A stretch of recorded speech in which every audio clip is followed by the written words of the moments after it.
चारों दिशाओं में नारायण स्वयं विद्यमान है। आगे पीछे ऊपर नीचे दाएं बाएं सब तरफ विद्यमान है।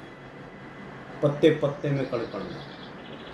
ये आपने भी सुना है, मैंने भी सुना है, आपने भी पढ़ा है, मैंने भी पढ़ा है। लेकिन क्या हम इसको मानते हैं? क्या हम इसको जानते हैं? ना हम इसको मानते हैं, ना हम इसको जानते हैं। आइए एक अद्भुत कथा सुनते हैं। राधे राधे, हरे कृष्णा में विकास अग्रवाल। साथियों, मैं श्री हरि नारायण की कथा, उनके परम भक्तों की कथा का प्रचार प्रसार अपने वीडियो के माध्यम से करता हूँ। यदि आप भी इस प्रचार प्रसार का सहभागी बनना चाहते हैं तो शेयर सब्सक्राइब ज़रूर करें और जहाँ तक हो सकता है नारायण की कथा को पहुँचाने में मेरी मदद करें। गुरु नानक देव जी, सिखों के पहले गुरु, सबने नाम सुना, सब भली भांति रूप से उन्हें जानते हैं। एक बार वो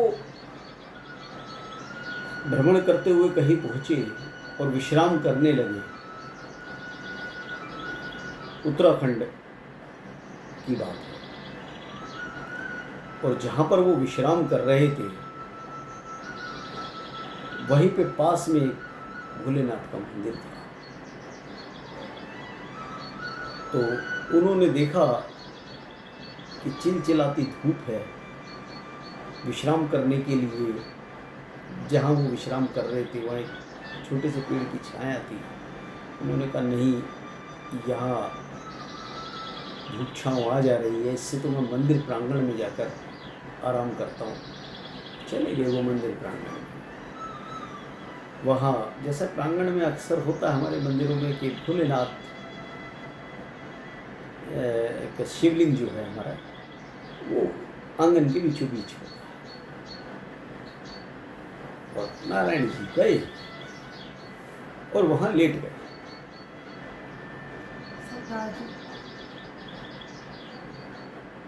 वो माफ कीजिएगा, गुरु नानक जी गए और वहाँ लेट गए। नारायण नारायण ध्यान रहता था तो गुरु नानक जी है तो वो भी नारायणी, उन्हीं का रूप है। अब मंदिर प्रांगण बहुत छोटा था। प्रांगण छोटा था तो जहाँ वो लेटे थे वहाँ इतनी भी जगह नहीं थी कि वो किसी भी दिशा में कहीं भी लेटे तो उनके पैर जो भगवान शिव जी की बनाते हैं, चारों तरफ एक बाउंड्री सी होती है जहाँ बीच में शिवलिंग विद्यमान होता है और हम जल दूध आदि चढ़ाते हैं, तो उसके ऊपर उनके पैर आ रहे थे उस वक्त। और उन्होंने पैर रखे और आराम कर। एक शिव के बहुत बड़े भक्त थे जो उस मंदिर की पुजारी थे। और पास के गांव के जो सरपंच थे, साहूकार थे, वो भी शिव के बहुत बड़े भक्त थे। शाम को मंदिर जब खुलता था, मतलब भगवान की शाम की संध्या का समय होता था, तो उससे पहले आते थे और संध्या आरती का तैयारी करते थे। तो गांव के लोग भी आते थे। जब पुजारी जी के साथ गांव के लोग वहां पहुंचे, उन्होंने देखा कि एक वृद्ध मंदिर प्रांगण में लेटे हुए हैं। लेकिन जैसे ही उनका ध्यान गया उनके पैरों की तरफ, तो देखकर वो आग बबूला। हमारे आराध्य जगत पिता भोलेनाथ के ऊपर पैर, मतलब शिवलिंग पे नहीं थे लेकिन उस छोटी सी जो बाउंड्री होती है उस पर थे। और आप और हम तो जानते हैं कि हम और आप जब कभी भोलेनाथ के दर्शनों को जाते हैं तो हम उस बाउंड्री पे पैर नहीं लगाते। अगर शिवलिंग हमारी पहुंच से दूर भी है तो हम हाथ रख के आगे झुक कर के चढ़ा देते हैं जल, और वहाँ पर अपने दीपक फल इत्यादि कुछ रख देते हैं ताकि वहाँ जल में खराब ना हो, तो उस जगह पे पैर रखने का कोई औचित्य नहीं लगता है। उनका गुस्सा करना भी लाजमी था। उन्होंने उन्हें जगाया बड़े क्रोध से कि आपको दिखाई नहीं देता, या आप में इतनी समझ नहीं है कि कहाँ पैर रखने चाहिए, कहाँ पैर नहीं रखने चाहिए। आप उठिए, पैर हटाइए अपने और प्रभु से क्षमा मांगिए।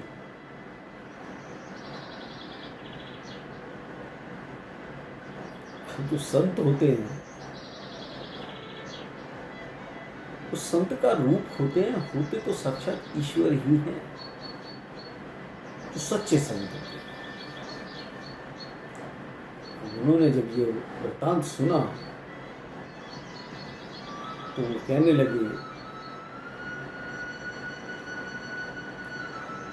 कि क्षमा किस लिए मांगी। उन्होंने कहा आपने पैर रखे इसलिए क्षमा मांगी। कहाँ पैर रखे? यहाँ इसको हम शिवलिंग का स्थान ही मानते हैं, भोलेनाथ का स्थान, यहाँ पैर रखने वाला है। तो कहाँ रखूँ पैर? पैर भी तो भोलेनाथ ने दिए। कभी भी आपको ये नहीं पता कि मंदिर की तरफ पैर करके नहीं सोना चाहिए, और आप तो शिवलिंग के चारों तरफ जो बाउंड्री बनी हुई है, जो दीवार बनी हुई है, उसी पे आपने पैर रख रखा है। मंदिर की तरफ पैर करके सोना तो दूर, अपने तो पैर ही वहां रख रखा है। आप इतने बुजुर्ग हैं, आपने इतनी समझ होनी चाहिए। तो उन्होंने कहा भैया मैं तो बहुत थका हुआ हूँ, वृद्ध हूँ, आप एक काम करो, मेरी आपसे विनती है, मुझे कुछ देर आराम करने दो, और आपको ये मेरे पैर यहाँ ठीक नहीं लगते तो मेरे पैरों को उठा के उधर उस दिशा में घुमा दो, वहाँ रख दो जहाँ आपके भोलेनाथ ना। अब उनमें से एक दूसरे की तरफ देखा तो उन्होंने कहा ठीक है यार, वृद्ध हैं, गलती हो गई, चलो छोड़ो, थके हुए लगते हैं, चलो हम इनके जब तक आरती का समय नहीं होता आराम करने देते हैं और पैरों को उठा के इधर कर देते हैं। तो उन्होंने पैरों को उठा के उधर कर दिया, एक दिशा में घुमा दिया। कुछ ने सिर की साइड पकड़ी, कुछ ने पैर की साइड पकड़ी और उनको घुमा दिया, मानो वो ऐसे थे तो उनको बिल्कुल ऐसे कर दिया, पैरेलल कर दिया, ताकि उधर की तरफ पैर ना है, जो इधर मंदिर था उधर की तरफ सिर कर दिया, और शिवलिंग से जो गेट की तरफ था उसकी तरफ उनके पैर कर दिए। पैर के हाँ अब सही है। उन्होंने उनको कर दिया, कुछ देखा नहीं, लेकिन जब उन्होंने निगाह करी तो उन्होंने देखा हो इसका उल्टा गया, मतलब उनके पैर के आगे शिवलिंग और शिवलिंग के पीछे मंदिर। जैसे वो पहले लेटे थे उसी स्थिति में मंदिर और शिवलिंग घूम गए। गुरु नानक देव जी का शरीर नहीं घुमा, उसको तो घुमाया गया, जिधर घुमाया गया उधर शिवलिंग और मंदिर घूम गया। अब उनको लगा शायद हमारा कोई भ्रम होगा, उन्होंने फिर उठा के किसी और दिशा में कर दिया। जब अलग दिशा में करा तो फिर देखा तो फिर मंदिर और शिवलिंग वहीं। ऐसा 2-3-4 बार उन्होंने किया, और जब यही स्थिति देखी तो वो सब गुरु नानक जी के चरणों में गिर गए। कह रहे महाराज आप कौन है, हमें बताइए, और ये क्या गूढ़ रहस्य से समझाइए। तब उन्होंने कहा आपने भोलेनाथ को अपना कहा, आपने भोलेनाथ को एक दिशा दी, आपके भोलेनाथ एक दिशा में होंगे, मेरे भोलेनाथ तो सब में, आप में भी है मेरे भोलेनाथ, कहाँ मेरे भोलेनाथ नहीं आप बताइए। तो साथियों इस कहानी से हमें ये पता चलता है, बताइए हमारे भोलेनाथ कहाँ नहीं है, हमारे नारायण कहाँ नहीं है। मैं बहुत लोगों को सुनता हूँ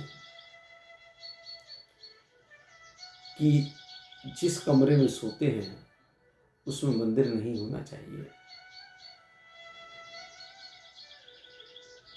इसका मतलब जो गरीब लोग हैं, जिन लोगों के पास एक ही कमरा है, उसी के अंदर खाना बनाते हैं, उसी के अंदर सोते हैं, सभी क्रियाएं वहीं पर करते हैं, हस्बैंड वाइफ भी होते हैं, तो या तो वो अपना जीवन जीना छोड़ दें। अगर ऐसा माने कि भाई यहाँ भगवान नहीं है, और या फिर वो तो अपनी दिनचर्या कर ही नहीं सकते। कोई कहता है कि पूर्व दिशा में मुख करके पूजा करनी चाहिए, कोई कहता है उत्तर दिशा में करनी चाहिए, कोई कहता है दक्षिण दिशा में नहीं करनी चाहिए। क्या दक्षिण में नारायण नहीं है? हम दिल्ली एनसीआर के अंदर, गाजियाबाद के अंदर रहते हैं, हमारे लिए तिरुपति बालाजी दक्षिण में ही तो है। हमारे लिए खाटू श्याम दक्षिण पश्चिम में ही तो है।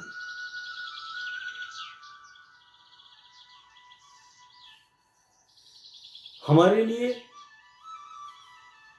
उत्तर पश्चिम में केदारनाथ है, बद्रीनाथ है। हमारे लिए पूर्व में काशी विश्वनाथ है, और पूर्व में जाएंगे थोड़ा दक्षिण की तरफ तो जगन्नाथ जी है। अगर मंदिरों को भी लगाएं तो आप मुझे ये बताइए किस स्थान पर नारायण नहीं है?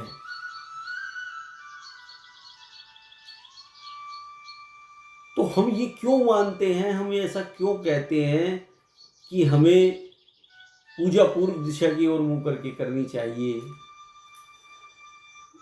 या कमरे में इस स्थान पर मंदिर होना चाहिए? जो मुख्य भाव है हम उसके ऊपर बात ही नहीं करते। हमारा सारा फोकस इस बात पर होता है कि दिशा कैसी है, पूजा की सामग्री पूरी है कि नहीं है, चरणामृत बनाने का सामान पूरा है कि नहीं है, फूल माला आई है कि नहीं है। लेकिन क्या श्रद्धा है, सच्चे भाव हैं, नारायण के प्रति प्रेम है?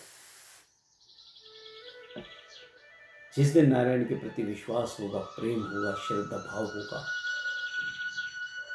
उस दिन हर जीव में, हर दिशा में, हर जगह हमें नारायण दिखाई देंगे। साथियों, कोई जगह एक घर के अंदर तो छोड़ दो, समूचे ब्रह्मांड के अंदर ऐसी नहीं है जहाँ हमारे श्री हरि नारायण नहीं है। इसलिए किस दिशा का में रहते हैं, किस जीव में रहते हैं, सब भूल जाइए हर तरफ। बस उन पर विश्वास करिए, अपने विश्वास को मजबूत बनाइए और नारायण से सच्चा प्रेम कीजिए। राधे राधे, हरे कृष्णा। फिर मिलता हूँ आपसे एक श्री हरि भक्त की अन्य कथा लेकर।